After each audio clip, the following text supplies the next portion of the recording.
Ribuan warga Palestina di jalur Gaza turun ke jalan usai melakukan salat Jumat 15 Desember 2017.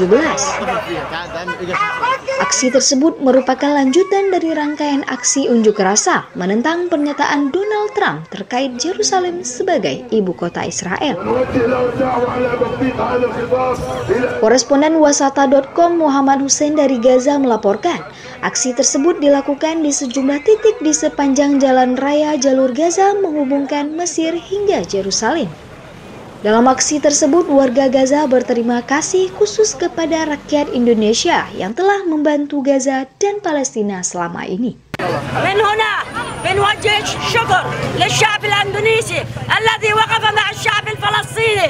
القدس عاصمة، القدس لكل المسلمين والعرب وكل المعقين في هذه الأرض. ونشكر كل دول العالم التي وقفت مع الشعب الفلسطيني عربيا واسلاميا ودوليا. قضية الشعب الفلسطيني والقدس كانت مغيبة لها سنين 100 سنة وعد بلفور و70 سنة ونحن في المعاناة. هذه كانت شيء كان مخبى، وسبحان رب العالمين ربنا بده يكشف ترامب وإسرائيل. اليوم ترامب وحد الشعب الفلسطيني، اليوم ترامب وحد الخنزير والعربي. اليوم ترامب عرفوا على حقيقته انه رئيس لا يصلح للسلام، يصلح راعي بقر. ايوه